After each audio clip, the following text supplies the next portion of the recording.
बेलपत्र, जरा ध्यान देना हो। ये बेलपत्र जो होता है,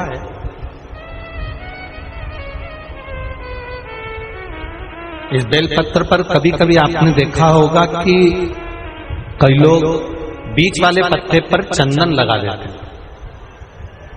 ये जो बीच का पत्ता होता है, इस पर लोग चंदन लगा देते हैं। शिव महापुराण की कथा कहती है,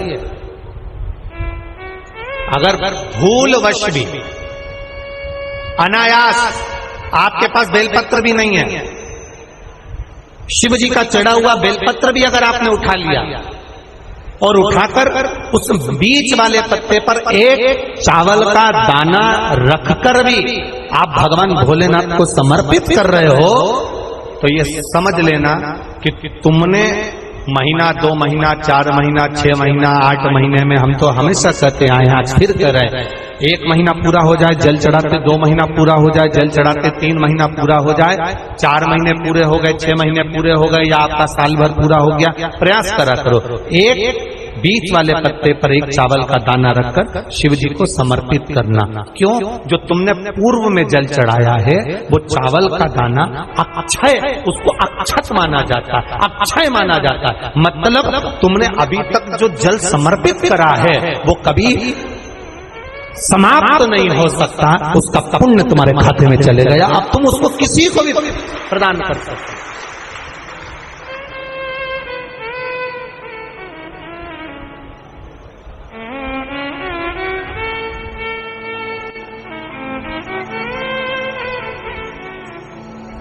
बहन भाई को तिलक करती है रक्षाबंधन पर, माथे पर तिलक लगाने के बाद में चावल लगाती कि नहीं लगाती? बोलो, जम के बोलो जरा। लगाती है? बोलते जाओ जरा। लगाती है, ठीक है।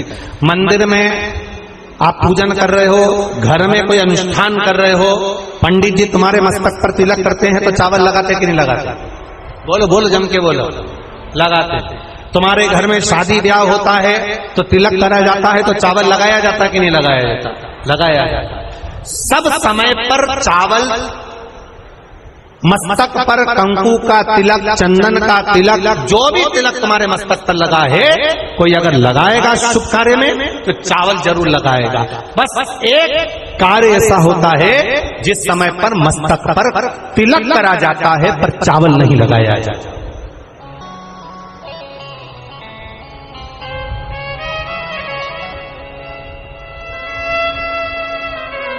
एक समय ऐसा होता है जिस समय तिलक करा जाता है पर चावल नहीं लगाया जाता। चावल का मतलब है अक्षय, मतलब बार बार भगवान ऐसा मौका लाए, बार बार भगवान ऐसी कृपा करे कि तुम ऐसा अनुष्ठान करते रहो, पुण्य करते रहो, सत्कर्म करते रहो, 16 सोमवार के व्रत करते रहो, चतुर्थी के व्रत करते रहो, तुम छठ की पूजन करते रहो, तीज का व्रत करते रहो, सोमवार का व्रत करते रहो, तुम्हारे घर में हमेशा ऐसे शुभ कार्य होते रहे।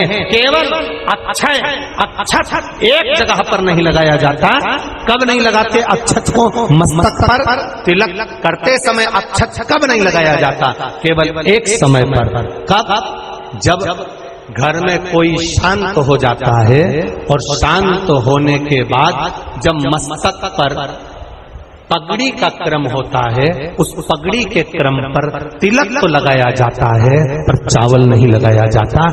भगवान से प्रार्थना करते हैं ये बार बार मौका मत देना, जो हो गया उसको क्षमा, ऐसा मौका बार बार ना दीजिएगा।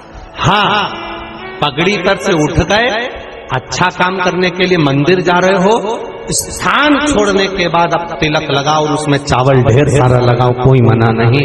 पर अक्षय, उस अक्षत की महत्वता को समझना कि उसको बारंबार प्राप्ति ना हो, ऐसे कार्य की प्राप्ति ना हो, अच्छे कार्य की प्राप्ति,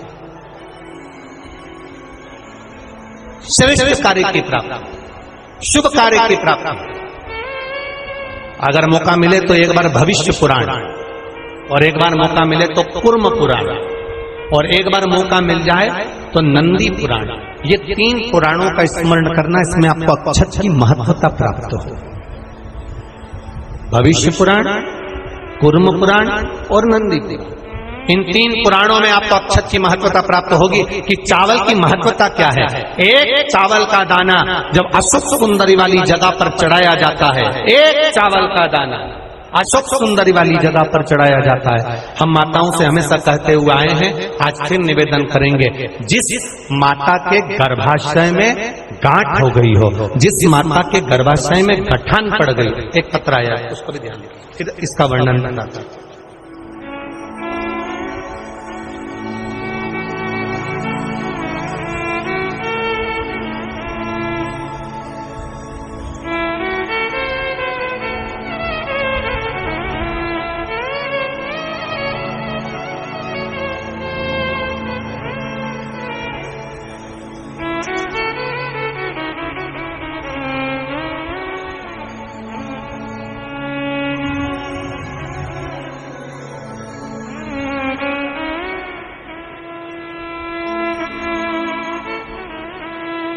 मैं गंगा बरोसिया प्रीतनगर भोपाल से हूं। कहीं बैठी हो तो हाथ हिला सकती हूं। मैं गंगा बरोसिया प्रीतनगर भोपाल से हूं। एक चावल का दाना और 1 लोटा जल, एक बेलपत्र का महत्व क्या है, इस पत्र को आप लोग टीवी चैनल के माध्यम से एलईडीओं पर भी पढ़ सकते हैं। हम जो पत्र पढ़ते हैं वो आप भी अपने आनंद के साथ उस पत्र को पढ़िए। मेरे पति को एक गांठ हो गई, उस गठान का ऑपरेशन डॉक्टर ने बोला, और गांठ इतनी विचित्र थी कि उठने बैठने में भी आफत कर रही थी। तब शिव जी पर एक चावल का दाना समर्पित करना, एक बेलपत्र समर्पित करना प्रारंभ करा। शिव जी पे चढ़ा हुआ जल पीना प्रारंभ करा। सीहोर गए, वहां से रुद्राक्ष लाए, उस रुद्राक्ष का जल शंकर भगवान को चढ़ाना प्रारंभ करा। जिन डॉक्टरों ने ऑपरेशन का कहा था, 22 दिन के बाद हम उनको चेक कराने के लिए गए तो गठान गल चुकी थी। एक चावल का दाना हमारे सुख का अनुभव करा दे। अगला वर्णन उन्होंने लिखा, गुरुजी बाबा ने एक कृपा तो करी, साथ में मेरे बच्चे के हाथ में सफेद दाग हो गया था। सफेद दाग हो गया तो हमने डॉक्टरों का इलाज करवाना प्रारंभ करा, आयुर्वेदिक दवाई भी ली, पर वो दाग समाप्त नहीं हो रहा था।